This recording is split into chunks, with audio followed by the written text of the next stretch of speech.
जय हिंद दोस्तों, ये है राघव चड्ढा। बहुत अच्छा हुआ इनके साथ, ऐसा ही होना चाहिए। और राघव चड्ढा क्या बोल रहे थे, अच्छा हुआ, ऐसे लोग के साथ ऐसा ही होना चाहिए।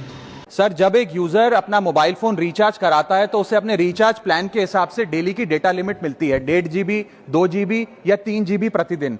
लेकिन ये डेली की डेटा लिमिट जो होती है रात 12 बजे समाप्त हो जाती है, जैसे ही दिन खत्म होता है, और ये अनयूज डेटा जो है ये फोरफीट हो जाता है, ये अगले दिन रोल ओवर या नेक्स्ट डे कैरी फॉरवर्ड नहीं होता है। अफोर्डेबल या फ्री मेंस्ट्रुअल प्रोडक्ट्स घर घर में पहुंचाए जाएं। इनकमिंग कॉल बंद करना is not stopping of a service, ये हमारे राइट टू कम्युनिकेशन को स्टॉप करने जैसा है। इंडियन वोटर के पास राइट टू इलेक्ट है, वैसे ही राइट टू रिकॉल भी होना चाहिए। सर, हवाई यात्रियों की एक शिकायत रही है कि एयरपोर्ट्स पर खाने पीने की चीजें बेहद महंगी मिलती हैं। राज्यसभा। जय हिंद दोस्तों, आपने तो न्यूज़ सुना ही होगा कि राघव चड्ढा को राज्यसभा से निकाल दिया गया है डिप्टी के पद से, और अशोक मित्तल जो हैं अभी पंजाब से सांसद हैं, उनको राज्यसभा में रखा गया है। आखिर ऐसा क्यों हुआ? क्या इससे आम आदमी पार्टी गिर सकती है?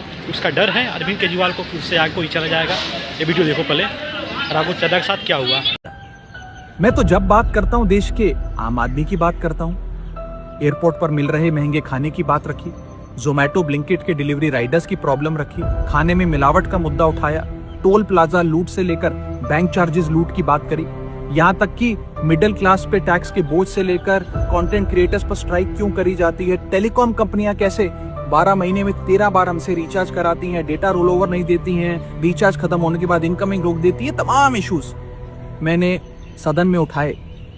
और ये मुद्दे उठाने के बाद देश के आम आदमी का तो फायदा हुआ, लेकिन इससे आम आदमी पार्टी का क्या नुकसान हुआ? भला कोई मुझे बोलने से क्यों रोकना चाहेगा? नमस्कार साथियों, कल से मेरे खिलाफ एक स्क्रिप्टेड कैंपेन चलाया जा रहा है।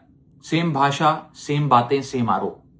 ये कोई कोइंसिडेंस नहीं है, बल्कि एक कोऑर्डिनेटेड अटैक है।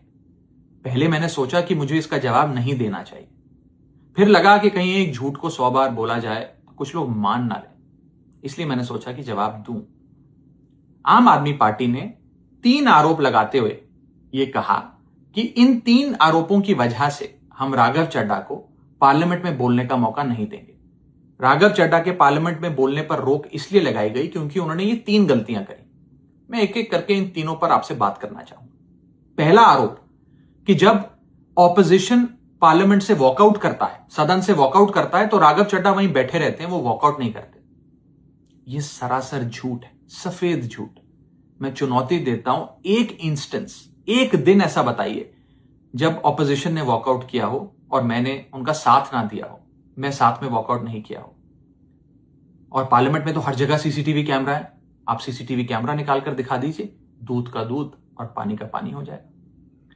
दूसरा आरोप लगाया कि राघव चड्ढा ने चीफ इलेक्शन कमिश्नर के इंपीचमेंट मोशन पर, यानी कि मुख्य चुनाव आयुक्त को हटाने वाली जो याचिका थी, उस पर साइन करने से मना कर दी। दूसरा सफेद झूठ। ना मुझे आम आदमी पार्टी के किसी भी नेता ने इस मोशन पर साइन करने के लिए कहा, ना औपचारिक तौर पर कहा, ना अनौपचारिक तौर पर कहा। और आम आदमी पार्टी के राज्यसभा में कुल 10 सांसद हैं, जिनमें से 6 या 7 सांसदों ने इस मोशन पर खुद ही साइन नहीं किया। तो भला इसमें मेरी क्या गलती? खाली सारा दोष मुझ पर ही क्यों मढ़ा जा रहा है? और इस मोशन के लिए राज्यसभा में कुल 50 सिग्नेचर चाहिए होते हैं, यानी कि 105 विपक्षी सांसदों में से मात्र 50 सिग्नेचर से ये याचिका पूरी हो जाती। तो इतना शोर क्यों? और तीसरा आरोप जो मुझ पर लगाया गया वो ये था कि राघव चड्ढा डर गए हैं और इसलिए वो बेकार मुद्दे उठाते हैं।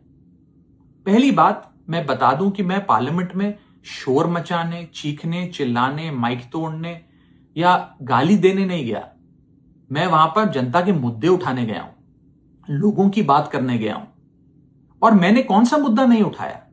मैंने जीएसटी से लेकर इनकम टैक्स की बात करी, पंजाब के पानी से लेकर दिल्ली की हवा का मुद्दा उठाया, हमारे सरकारी स्कूलों की हालत से लेकर कैसे पब्लिक हेल्थ केयर इंस्टीट्यूशंस को मजबूत किया जाए, इंडियन रेलवेज में जो पैसेंजर्स ट्रैवल करते हैं उनकी समस्याएं रखी, यहां तक कि मेंस्ट्रुअल हेल्थ, एक ऐसा मुद्दा जिसके बारे में लोग बात करने से कतराते हैं, वो बातें तक रखी। बेरोजगारी से लेकर महंगाई तक तमाम मुद्दे उठाए। आप मेरे 4 साल का पार्लियामेंट का ट्रैक रिकॉर्ड उठाकर देख लीजिए।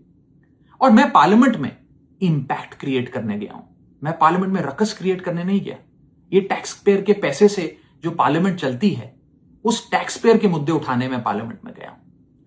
अंत में मैं बस इतना कहना चाहता हूं कि जो लोग आज मुझ पर आरोप लगा रहे हैं, झूठे आरोप लगा रहे हैं कि हर झूठ को बेनकाब किया जाएगा और हर सवाल का जवाब दिया जाएगा, क्योंकि मैं घायल हूं, इसीलिए घातक हूं। जय हिंद।